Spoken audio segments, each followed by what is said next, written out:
여러분 안녕하세요.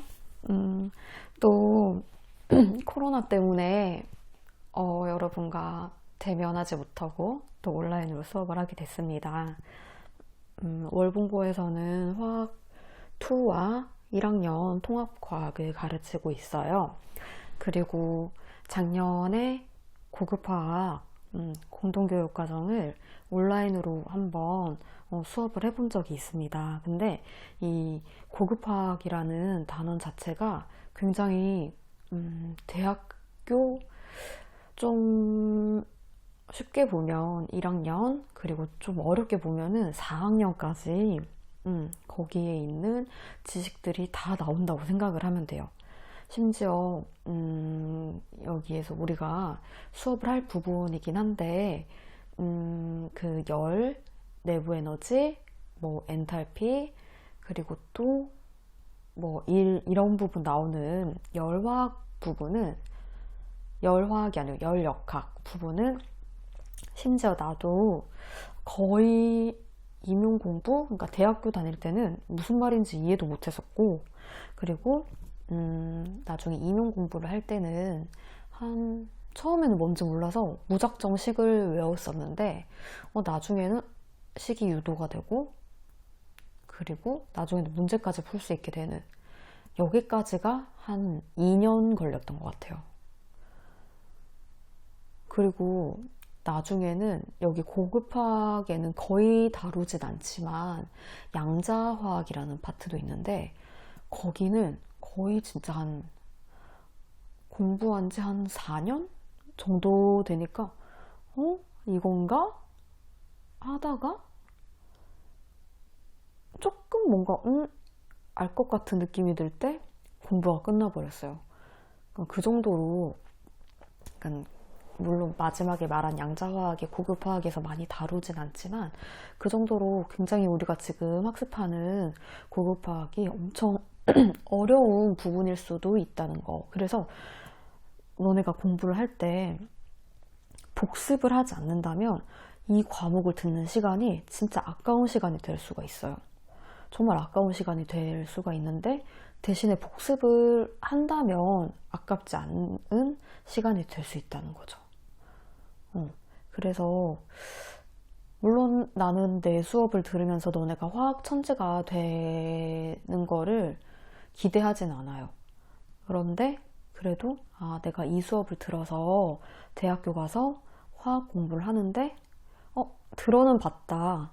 이거 어떻게 하는지 알 것 같다. 라는 그런 자신감을 가질 수 있게 하는 게, 나는 그게 내 수업의 목표라고 생각을 해요.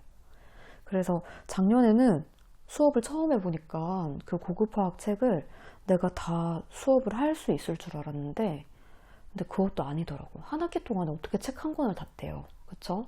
그래서 이번에는 좀 간단하게 어떤 부분을 수업하면 좋을까를 생각을 해봤는데, 딱 1단원, 그리고 2단원은 거의 화원에서 배웠던 부분이에요.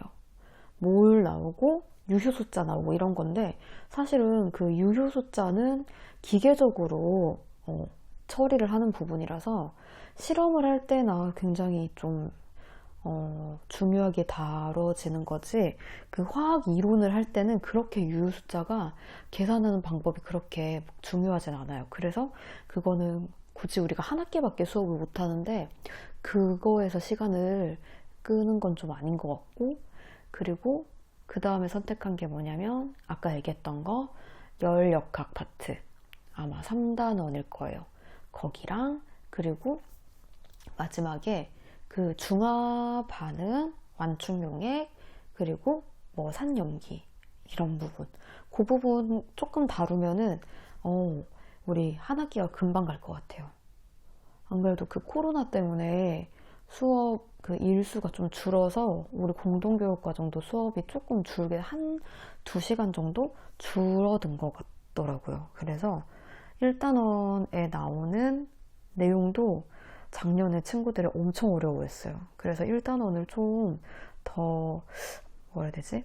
너네가 이해하기 쉽게 좀 더 자세히 다루고, 그리고 열역학, 조금 다루고, 그리고 중화 반응 파트, 산염기 파트, 거기 좀 다루려고 합니다. 근데 그러기 전에 우리가 화1 내용이랑 화2 내용을 좀 자세히 알아야 되는데, 화1은 우리가 웬만한 다른 학교에서도 거의 뭐 고2 때까지는 거의 다 배울 거예요.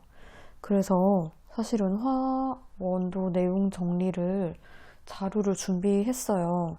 근데 일단 화2부터 먼저 시간을 할애를 하고 난 다음에, 왜냐면 화2는 뭐 고2 때 배우는 학교도 있겠지만 보통 고3 때 교육과정이 편제가 돼 있기 때문에 안 배웠거나 조금밖에 못 배웠을 거란 말이죠. 그래서 거기를 또 모르고서 고급 파악을 한다는 것 자체가 좀 어불성설이기 때문에 살짝 교육과정 어떻게 편제되어 있는지, 그러니까 교육과정 속에서 이런 내용을 다뤄라 라고 한 거를 정말 간략하게 문제와 이론을 한번 공부를 해보려고 합니다.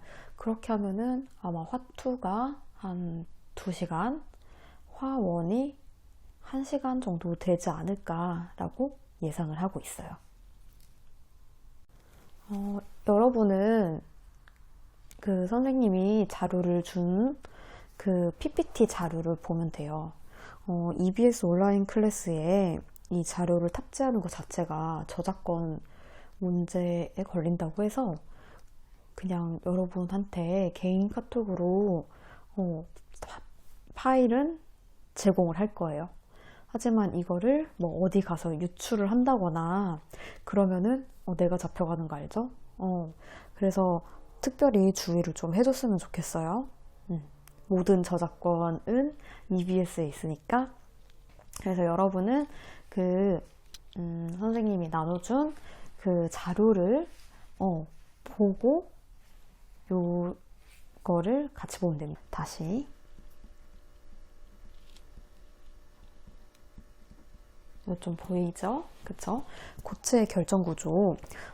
근데 우리 고체의 결정구조 학습한 공부한 학교도 있고 공부하지 않은 학교도 있을 텐데, 일단 가장 중요한 걸 이야기를 하자면, 일단 고체는 뭐 결정성 고체도 있고 비결정성 고체도 있다, 뭐 이런 거는 뭐 너무 쉬운 이야기고, 결정 구조가 가장 고체에서 가장 문제로 많이 나올 법한 부분인데, 첫 번째로 종류가 어떤 종류가 있냐면 단순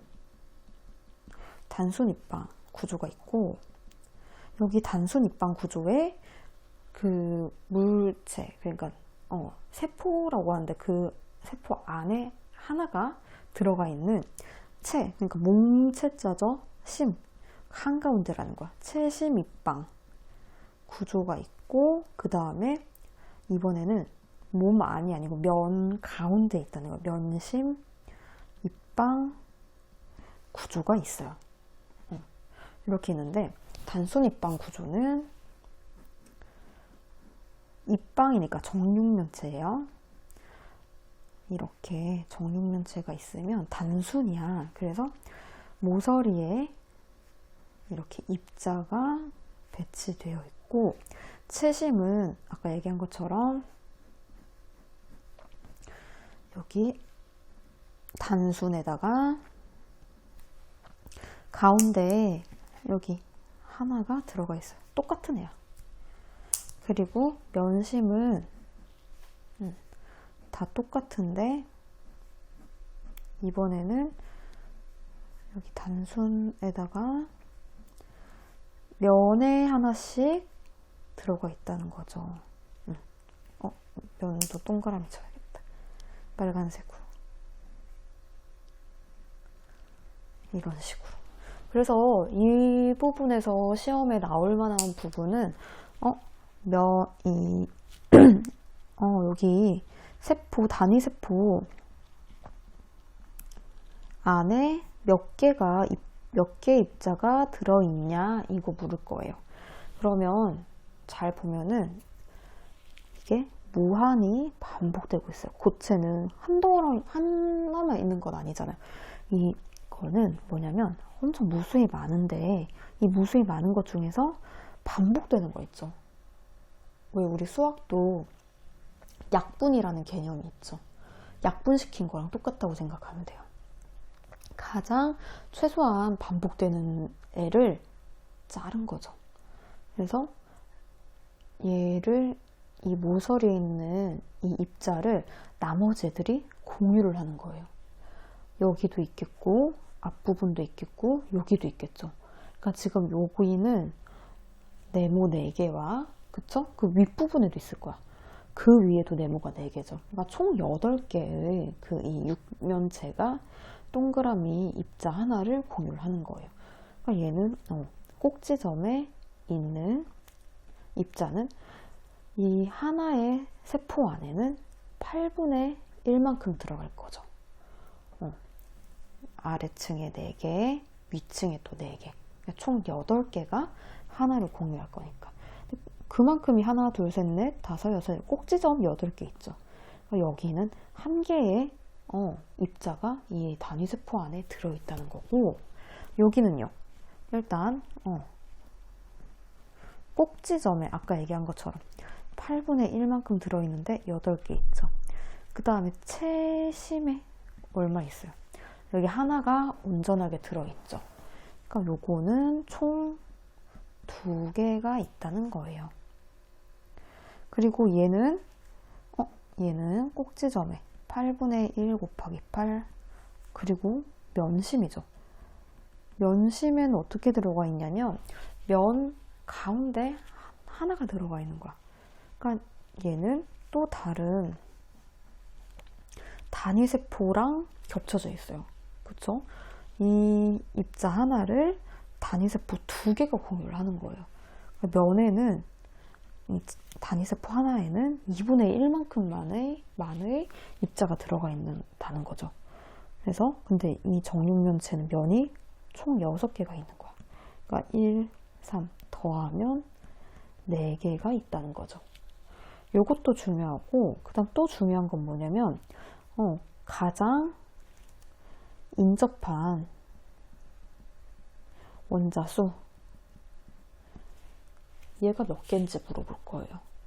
그러면 얘는 어떻게 따져보면 되냐면 이게 다 정육면체야. 그러면은 얘랑 가장 가까이에 있는 입자들은 이거 그 다음에 또 아까 내 눈엔 안 보이지만 이렇게 이 육면체들이 계속 이어져 있다고 했었죠. 그쵸? 그러니까 얘 옆에 여기도 있을 거고 파란색으로 할까?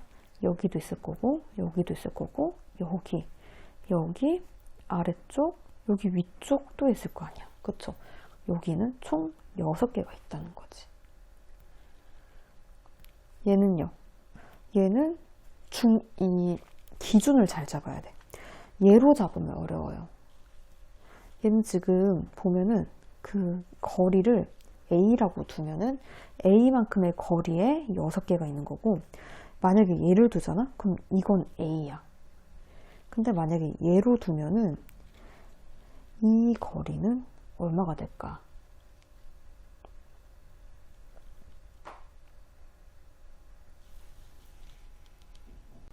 그래서 그 문제, 관련 문제 1번을 풀어보면 그림은 두 가지 고체 가나의 결정 구조를 나타낸 것이고, 가나는 NaCl과 CsCl인데 보니까 가는 NaCl이 NA도 Na 플러스도 잘 보니까 면심 입방 구조로 있고 Cl 마이너스도 면심 입방 구조로 배치가 돼 있어요. 배치 자체는 면심 입방 구조에 배치를 가져요. 그다음 나는 보니까 CsCl이야. 염화 세슘이죠. 그쵸? 얘는 보니까 채심 입방 구조가 이렇게 비틀어진 관계로 계속 이어지죠. 그쵸? 근데 보니까 가운데에 있는 게 세슘이 중심으로 8개가 그림 못 그려. 이렇게 있네. 그래서 한번 볼게요. 기억에 가와 나는 모두 이온 결정이다.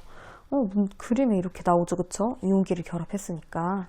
니은의 단위세포에 포함된 CL-의 수는 요거 얼마예요? 단위세포에 Na 플러스 아까 면심입방이라고 했잖아. 4개죠. 그 다음에 CL-도 어때? CL-의 수의 비. 요거는 가고요. 나는 어떨까? 아까 가운데에 CS 플러스고 CL-는 어때? 8분의 1 모설이잖아. 8분의 1 모설 총수 1. 그러니까 4개, 1개. 4대 1 맞죠? 니은 맞는 말이고 디귿에 CL-에 가장 인접한 양면의 수비. 요거 면심입방이라고 했잖아. 면심입방은 인접한 거. 어때? 면심입방. 근데 똑같은 거였을 때는 12개, 뭐 8개, 6개겠지만 지금 문제에서 가장 인접한 양이온수의 비를 물었어요.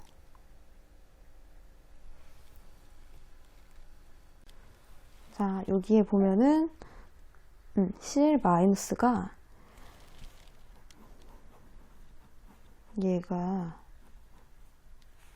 CL-가 여기 있는데 인접한 양이온은 여기 있죠, 그쵸? 여기에 위에 옆에 6개 6대 8은 3대 얼마야? 4죠, 그쵸? 그러니까 디귿 맞는 말. 답은 5번. 자, 두 번째로 분자 간 상호작용입니다. 분자 간 상호작용에는 우리가 중요하게 여겨야 될 게 뭐가 있냐면 분자 사이에 힘이 있어요.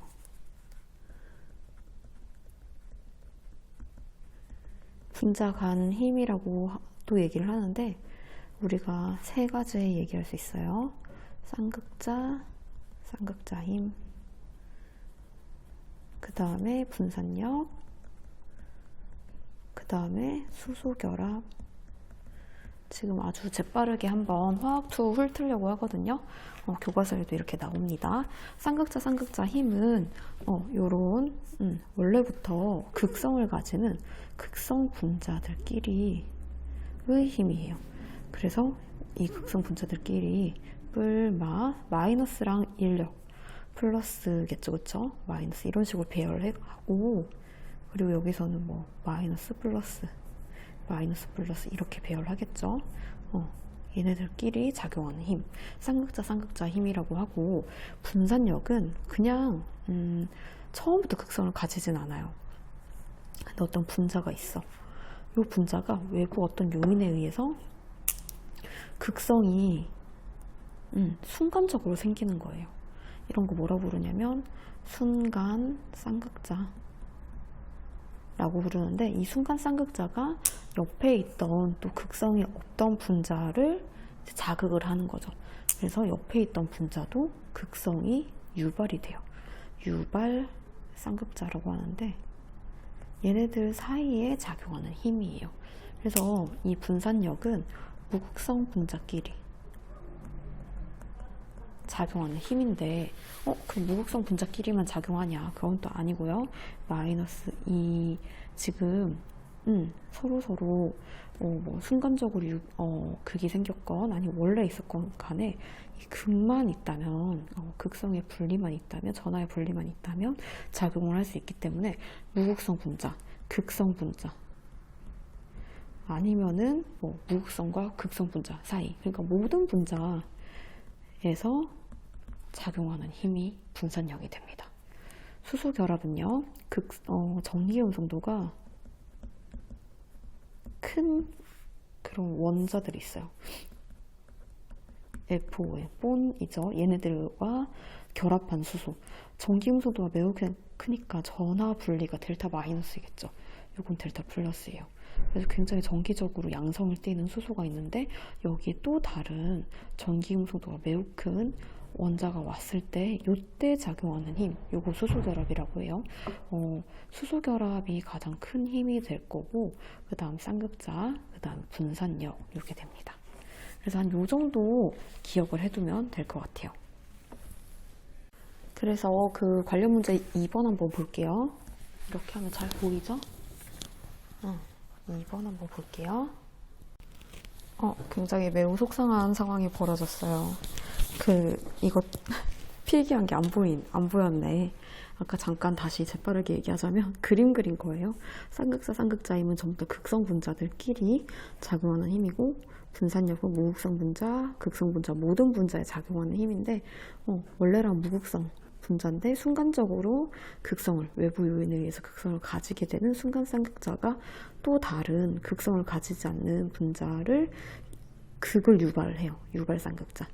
요 얘기했었고 아까 수소 결합 얘기한 거 전기 음성도가 큰 것과 붙어있는 수소 원자와 또 다른 전기 음성도 매우 큰 원자 사이에 작용하는 힘. 그래서 힘의 세기는 수소 결합이 가장 세고 그 다음 쌍극자 힘, 분산력 엄청 약한 힘이에요. 그렇게 됩니다. 그래서 관련 문제 2번 한번 볼게요. 분자 간 상호작용. 그래프가 이렇게 돼 있어요.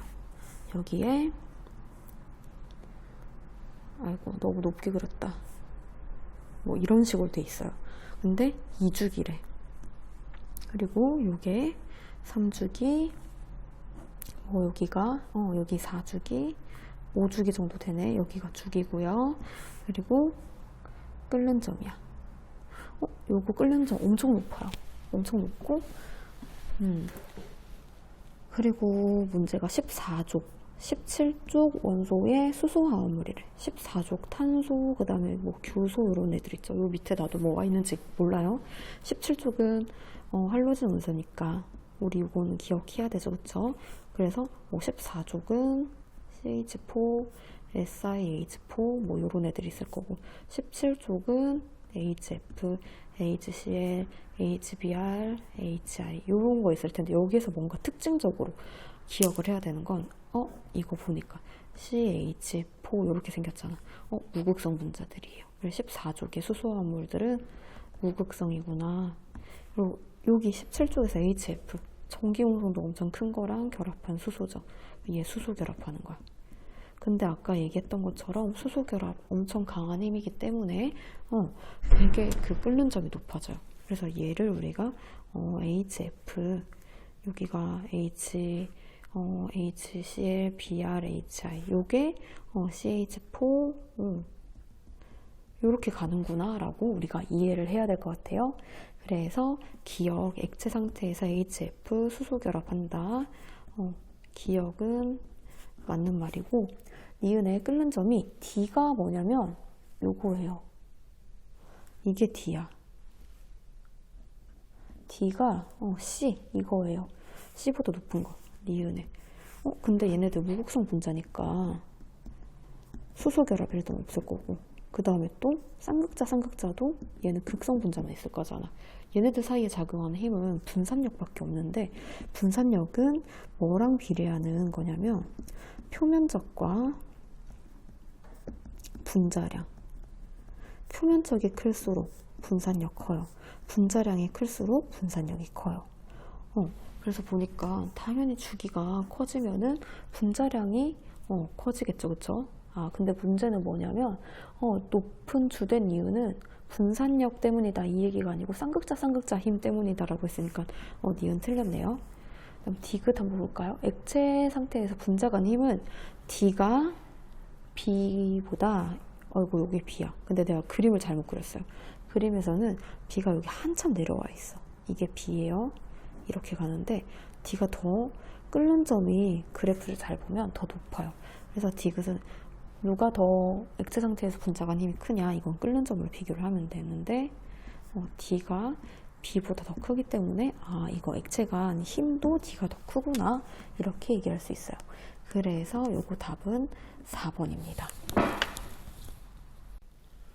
그 다음 액체의 성질 그 중에서 물의 성질도 있고 되게 성질이 많아요. 근데 물의 성질은 생각보다 어렵지 않아서 나중에 화학 시간에 배워도 될 것 같고, 증기압력에 대해서 살짝 얘기를 해볼까 해요. 증기압력은 뭐냐면 우리 어떤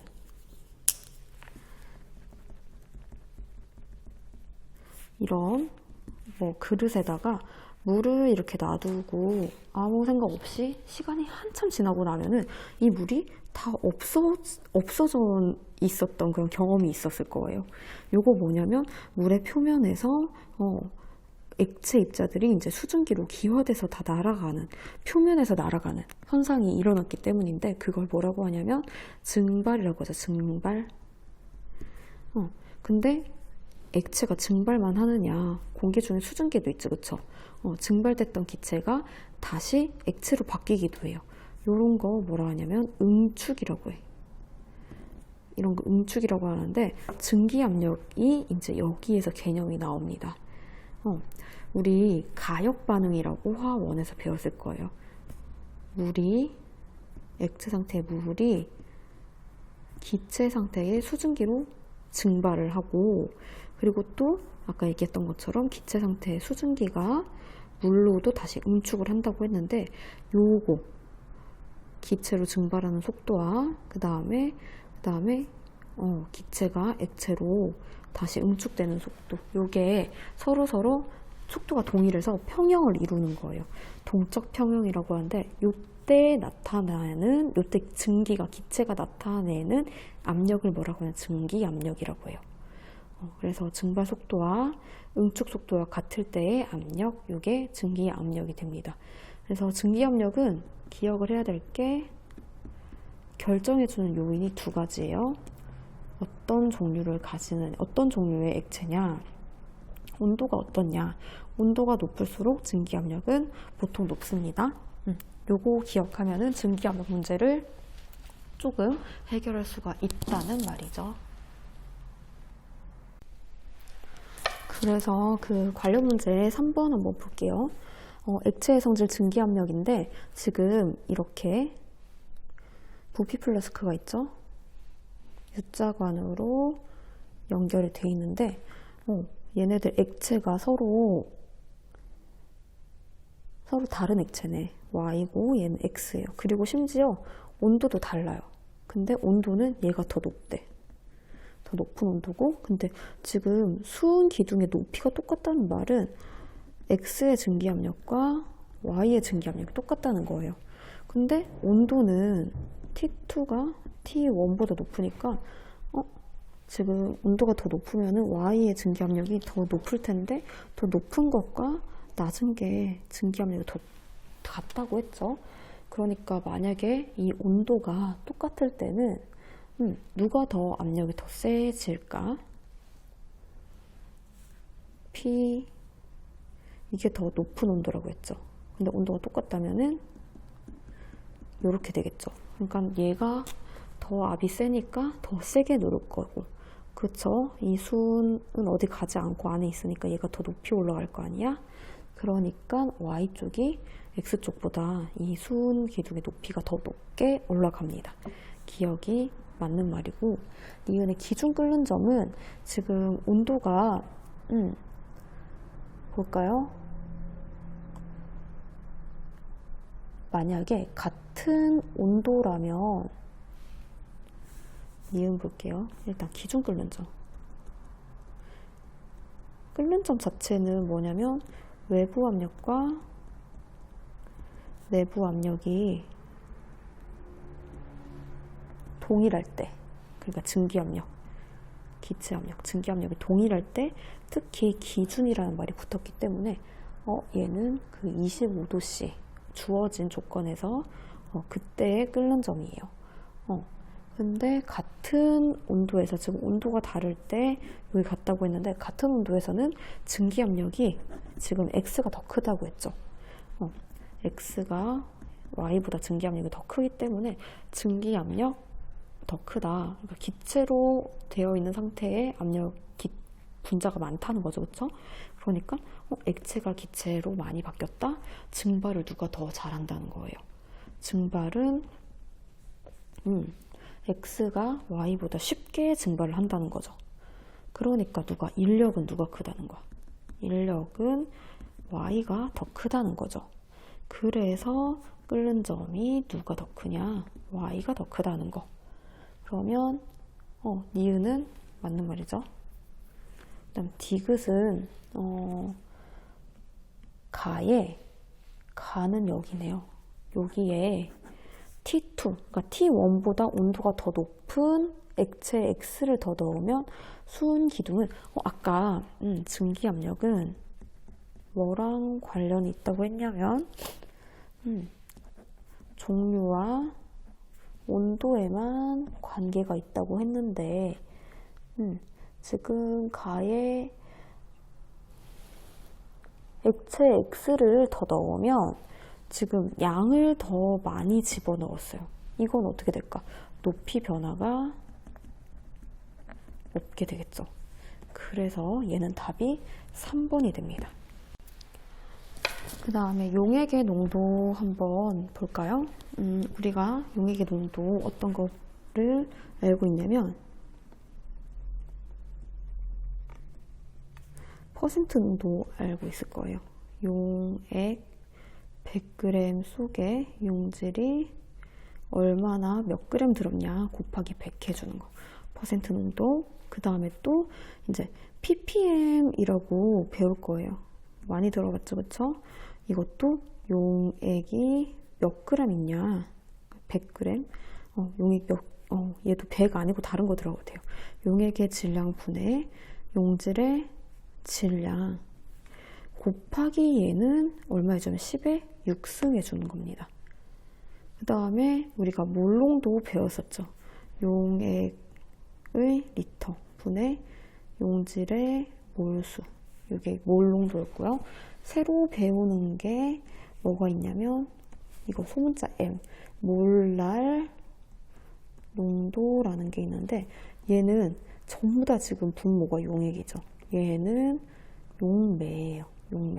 용매 1kg에 용질. 그러니까 앞에 이거 왜 내가 아까 여기 100하고 이랬었냐면 100이 아니고 뭐 1이 아니어도 상관없어요. 어차피 약분하면 1이고 100이 되는 거니까. 그래서 여기 뭐 용매 뭐 10kg에 10, 5면 5 마음대로 적어도 돼요. 아무튼 용매의 킬로그램 질량에 용질이 몇 몰이 들어있냐 요거예요. 이런 부피 같은 경우에는 온도의 영향을 많이 받아요. 근데 이 질량은 온도의 영향을 받지 않기 때문에 그런 온도 조건 민감한 실험에서는 몰랄 농도를 많이 사용합니다. 우리 고등학교에서는 크게 실험을 하진 않지만 이걸 왜 배우냐면 단위를 변환하기 위해서 배우는 거죠. 그래서 관련 문제 4번 한번 볼게요. 4번 문제를 한번 볼게요. 용액의 농도를 포도당수 용액이에요. 분자량 180이고 밀도까지 알려줬네요. 가가 0.1 몰랄 농도, 나는 1%, 다는 0.1 몰 농도. 요거를 지금 몰랄 농도로 비교를 하래. 그러면 다 몰랄 농도로 바꿔주면 되죠. 얘를 몇 몰랄 농도인지 계산을 해보래요. 나부터 한번 해볼까? 나는 용액이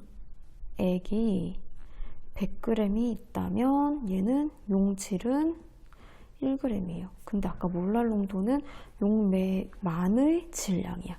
그러니까 여기 용액은 용매 플러스 용질이잖아. 그러니까 여기에서 용질이 1g이니까 빼주면 용매가 99g이고 용질이 1g이죠. 그쵸? 요거를 몰랄 농도로 바꿔주면 되겠지. 얘가 용매가 얼마라고 해볼까? 이거 킬로그램으로 바꿔줘야 돼. 그러면 얼마 곱해줄까요? 이거 그냥 이렇게 해도 되겠다. 용매 1000g에 용질이 얼만가 이렇게 줘도 되겠네요. 그러면 네모는 얼마일까? 이거 99분의 1000 뭐 이렇게 되겠네요.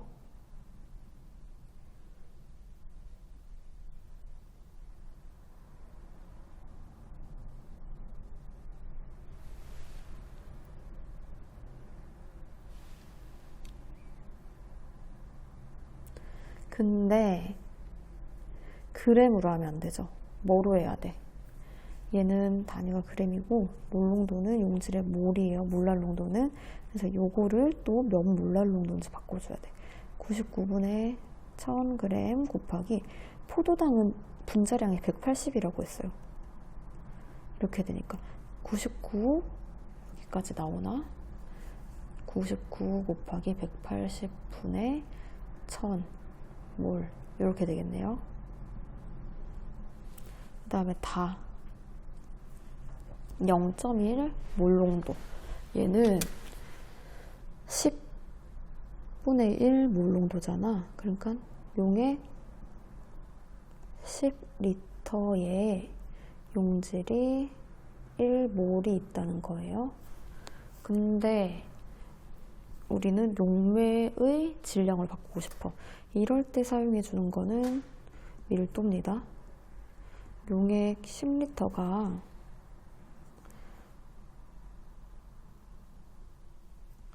1000ml죠. 근데 밀도가 얼마라고 했냐면 1.02g per ml네. 1ml가 1.02g이에요.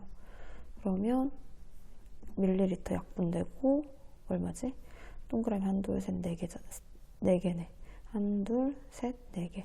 10200g 용액.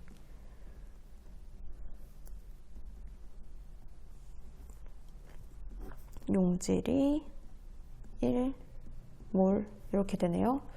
근데 용질 1몰은 180g이잖아.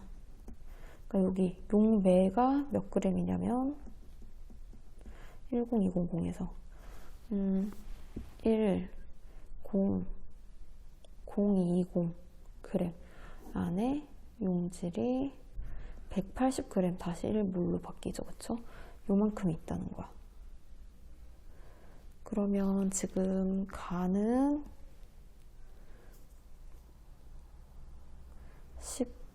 10용매에 킬로그램 안에 1몰,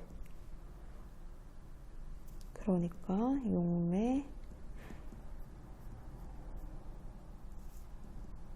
그램 요만큼이 있다는 거고, 그 다음에 나는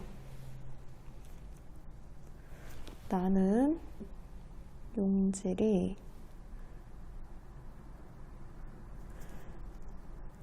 이만큼이에요. 근데 다 1몰로 맞춰볼까?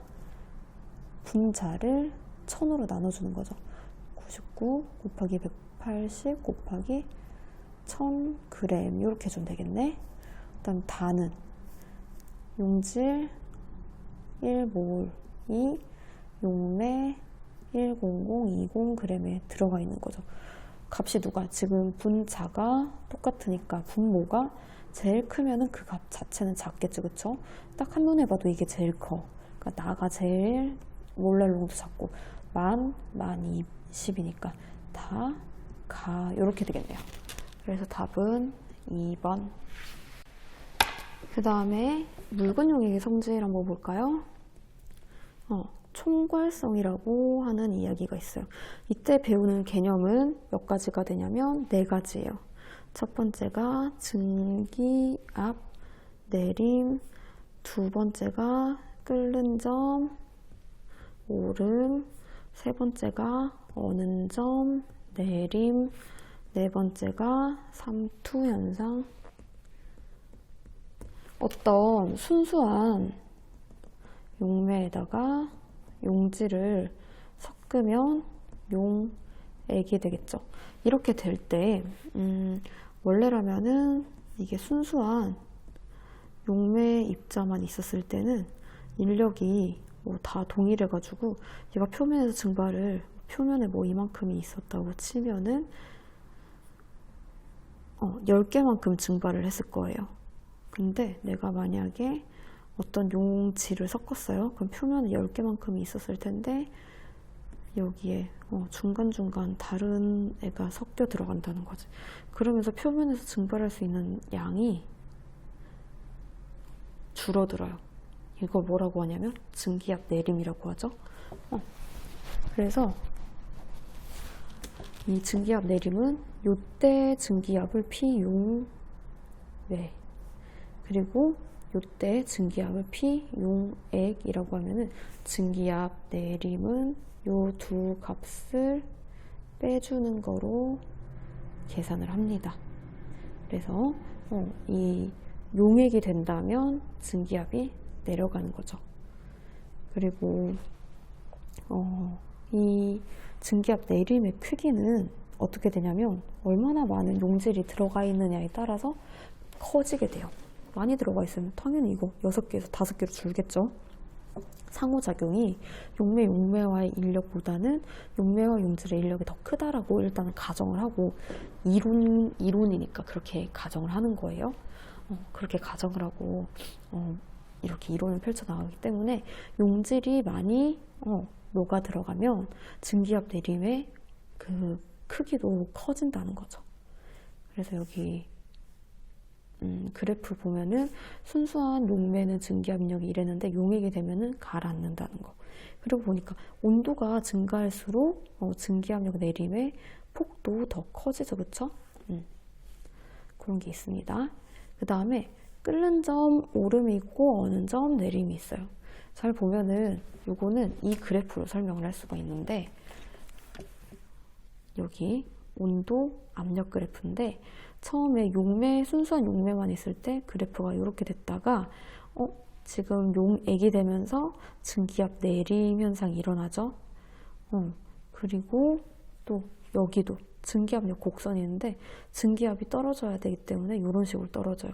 그러다 보니까 어는 점 원래 1기압에서 이렇게 기준 어는 점이 나타났었는데 이번에는 어는 점이 떨어진다는 거. 어는 점은 내려가고 끓는 점은 원래라면은 1기압 여기였는데 끓는 점이 높아지는 그런 끓는 점 오름과 어는 점 내림 현상이 일어납니다. 이것도 당연히 증기압 내림 곡선에서 나타나지는 파생되는 개념이기 때문에 얘도 당연히 용질이 얼마나 녹느냐에 따라서 달라지는 값이 돼요. 그리고 삼투 현상이 있습니다. 얘는 뭐냐면 왜 우리 그 소금 절일 때 그때도 삼투 현상을 이용을 하는 거예요. 사실은 여기에 반투막이 있어요. 근데 반투막은 뭘 얘기를 하는 거냐면 반만 통과시킨다는 거야. 이렇게 입자가 애매한 사이즈로 있어요. 애매한 사이즈로 있는데 여기에는 뭐만 통과할 수 있냐면 용질은 통과하지 못하고 용매만 통과해요. 왜냐하면 용질의 입자는 크기가 크거든요. 입자가 작은 용매 입자만 통과를 하는 거야. 그러니까 물이 이동한다고 생각하면 돼요.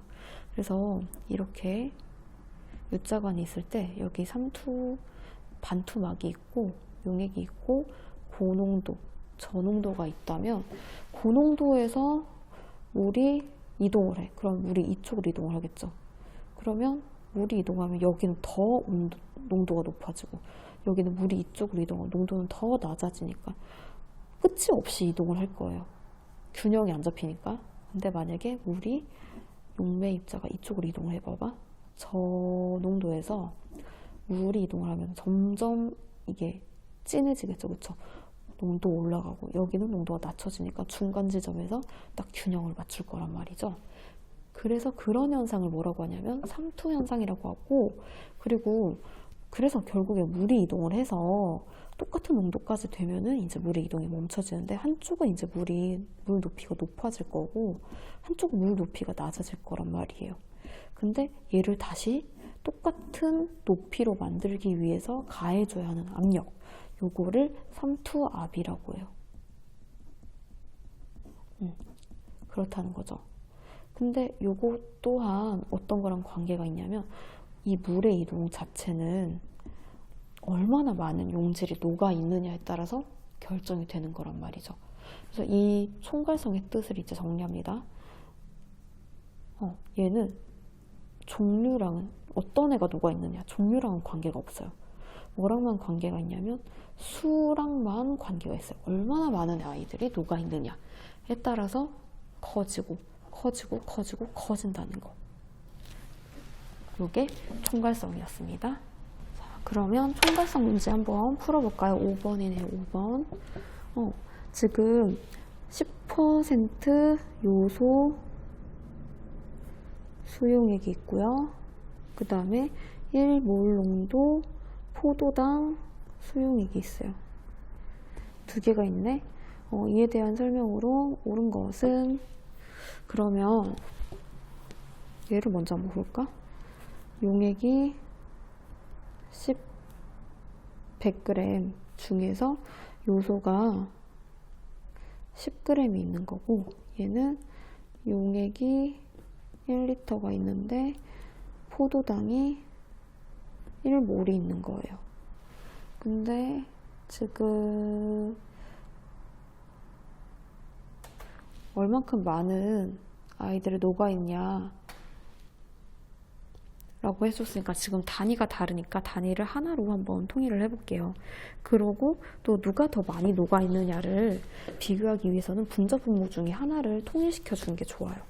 그래서 나는 어떤 거로 통일을 시켜줄까 싶냐면 일단 이 똑같이 1몰일 대로 한번 얘기를 해보고 싶어요. 요소가 1몰이 분자량이 60이니까 얘 요소 60g 있으면 1몰이죠. 그럴 때 용매 물이죠.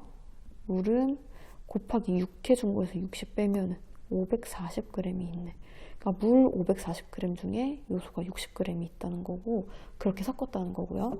이 포도당 용액은 밀도가 1.1g/ml야. 1000ml 1.1 곱해주면은 용매가 1100이네. 포도당 1몰은 180g. 그 다음에 1100에서 180 빼면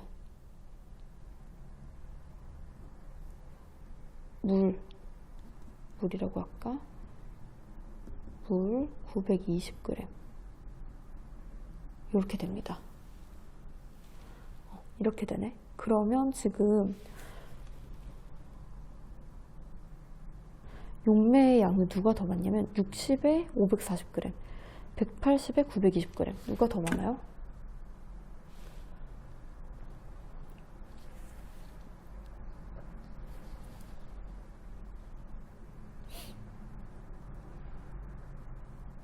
(1700)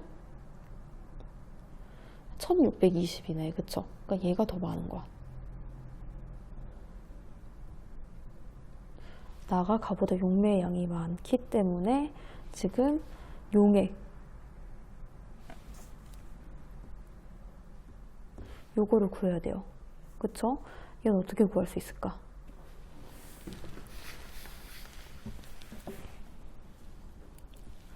이거는 원래 순수한 용매에다가 요게 돼요. 요거 계산하는 방법은 앞에도 살짝 나오는데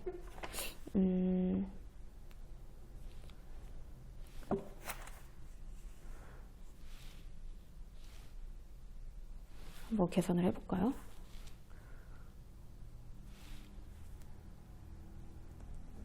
요거 증기압력 내림이라고 했죠, 그쵸? 요거는 순수한 용매에서 용액이 됐을 때의 압력을 뺀 거. 요거고요. 요거는 어떻게 구하냐면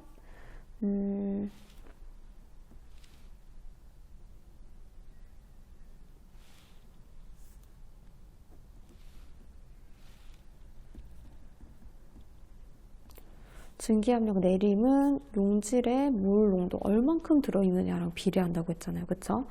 이렇게 되는데, 그러면 증기압력 내림이 이 값이면은 이 등식도 성립을 해. 그쵸? 그래서 요 등식을 정리를 합니다. 용액은 용매에다가 요거를 빼죠. 그쵸? 그러면 P 용매를 뽑아낼 수 있고 1 빼기 요게 되니까 결국에는 요 식으로 마무리가 되죠. 근데 용매의 양은 나가 많으니까 지금 어떻게 되는 거죠? 증기압력 자체가 용액의 증기압력은 나가 가보다 더 크다. 기억 맞는 말이 되고, 니은의 기준 끓는 점, 몰랄 농도. 기준 끓는 점 오름, 뭐 오는 점 내림 이런 거 전부 다 몰랄 농도 얼만큼 들어있느냐에 비례하기 때문에 몰랄 농도를 생각을 해주면 누가 더 크냐면 가가 나보다 더 커요. 지금 똑같이 1몰인데 분모가 지금 540, 920 얘가 더 작죠, 그쵸? 그러니까 지금 누가 더 큰 값을 가지는 몰랄 농도는 가가 나보다 더 큰 값을 가져요. 당연히 끓는 점 오름도 가가 나보다 더 크고, 그러니까 기준 끓는 점 자체도 가가 더 커지겠죠, 그쵸? 그래서 니은 맞는 말.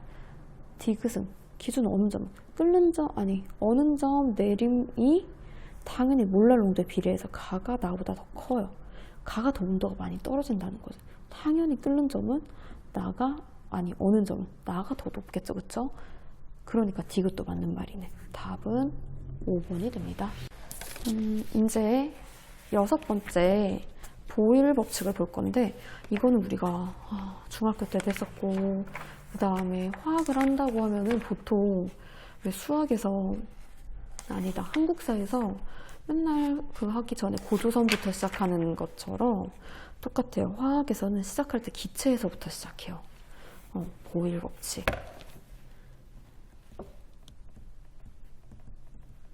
보통 화학에서 쓰는 변수가 PVT가 있어요. 근데 세 개 중에 하나는 상수로 높습니다. 보일 법칙은 압력과 부피에 대한 함수이기 때문에 일정 압력에서 라는 단서가 꼭 붙어요. P1, V1은 P2, V2. 압력과 부피는 상수다, 곱은 상수다. 그렇기 때문에 압력과 부피는 서로 반비례한다. 이게 보일 법칙이에요. 보일 법칙에서는 제2자관 문제가 가장 잘 나오죠, 그쵸? 그래서 한번 볼게요. 관련 문제 6번.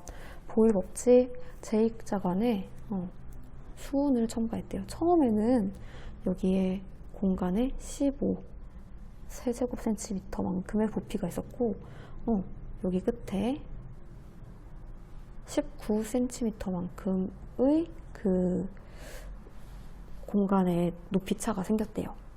그래서 지금 여기 A 기체가 있죠?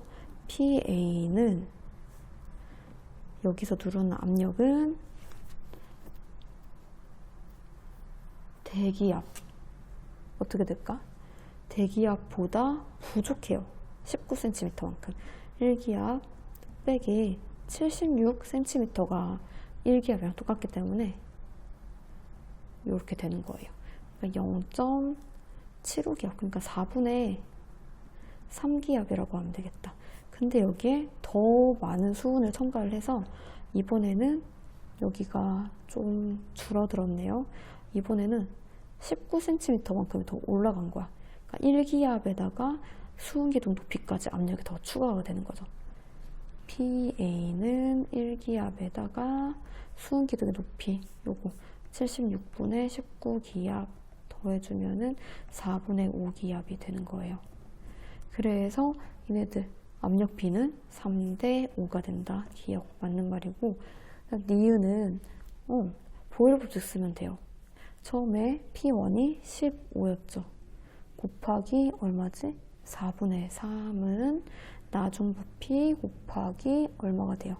4분의 5. 그러면 네모는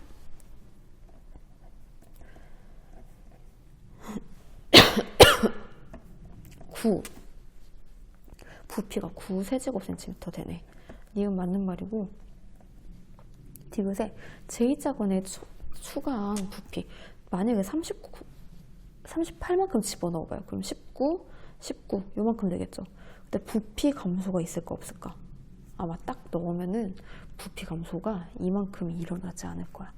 그래서 요런 모양이 되려면 부피도 감소했기 때문에 더 많은 양이 들어와야 돼. 최소 38 이상이 들어와야 된다는 거죠.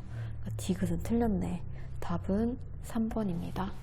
7번째 샤를 법칙이에요. 샤를 법칙. 샤를 법칙은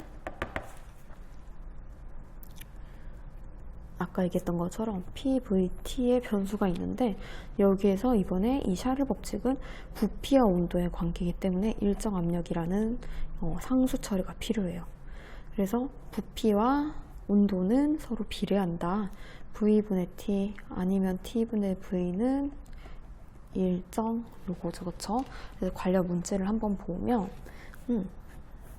지금 온도에 따른 부피를 나타낸 건데 P1, P2야. 얘네들끼리 같은 압력이에요. 온도, 그 다음에 부피. 그랬을 때 P1, P2가 있네요. 옳은 것만을 보기 위해서 있는 대로 고른 것은 보니까 한번 볼까요? 같은 온도를 한번 잡아볼게요. 같은 온도에서 지금 어떤 거를 내가 잡았냐면 TA와 TB 사이에 있는 거 있죠. 요거를 딱 잡으니까 부피가 정확히 2배가 돼요.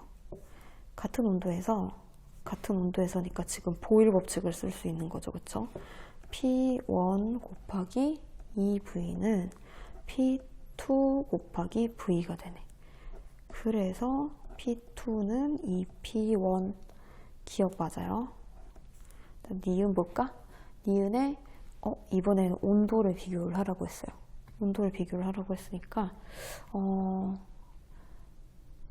어떻게 해줄까나.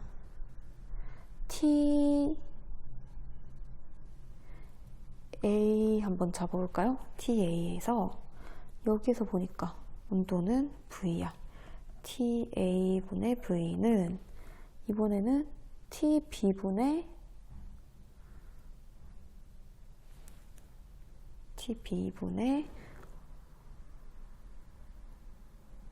3V.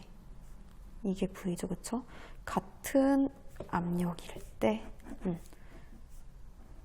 이렇게 되니까 3V야.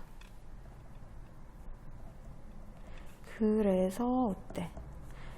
TB는 3TA가 되죠? 니은 맞고요. 그럼 디귿에 열기구에 열을 가하면 하늘로 떠오르는 현상을 설명할 수 있다. 요거 맞아요. 그래서 답은 얘는 5번. 그 다음에 8번. 아보가드로 법칙이네요. 아까는 PVT 세 가지 변수를 이용을 했는데 얘는 부피와 몰수가 비례한다는 거였어요.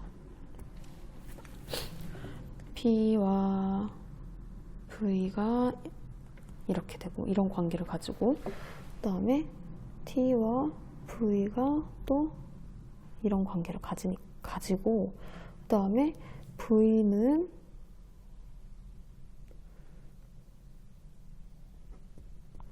이런 관계에 있었던 거야. 그래서 이거를 다 하나로 묶어버리고 싶었다는 거죠. 그래서 NT PV가 비례한다. 일정 상수다. 그럼 얘를 는으로 바꾸기 위해선 비례상수가 필요했는데 기체상수라는 비례상수를 도입했어요. PV는 기체상수 R 그 다음에 R을 도입을 했기 때문에 따라서 PV는 nRT라는 이상기체 방정식을 도입을 했는데 내가 왜 여기까지 도입을 해버렸지? 아무튼 요거예요. 아보가드로 법칙은 몰수와 부피가 서로 비례한다 라는 거죠. 네, 요게 아보가드로 법칙입니다. 그래서 관련 문제 8번 한번 볼게요. 관련 문제 8번은 일정 온도 그 다음에 질량도 똑같아요. 요런 기체 XY의 압력에 따른 부피를 나타냈는데 Y가 X보다 더 큰 거 구해보래요. 보니까 같은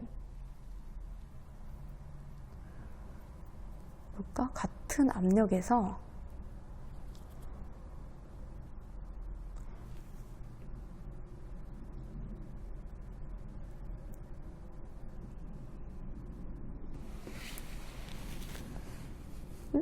같은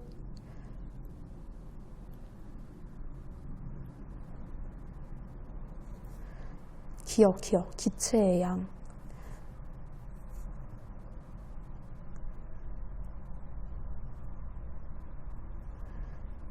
일정한 온도에서 질량이 같은 기체 X, Y를 압력에 따라 부피를 나타낸 것이다. 일단 디귿 먼저 볼게요. 이런 문제 딱 풀 때 온도가 같다고 했죠. 온도랑 평균 운동 에너지는 비례하는 값이에요. 그래서 같은 온도를 가지니까 얘는 동일한 평균 운동 에너지를 가져서 디귿은 틀린 말로 바로 체크를 해야 되고, 그 다음 기역과 니은은 같이 푸는 문제예요. 한번 볼게요.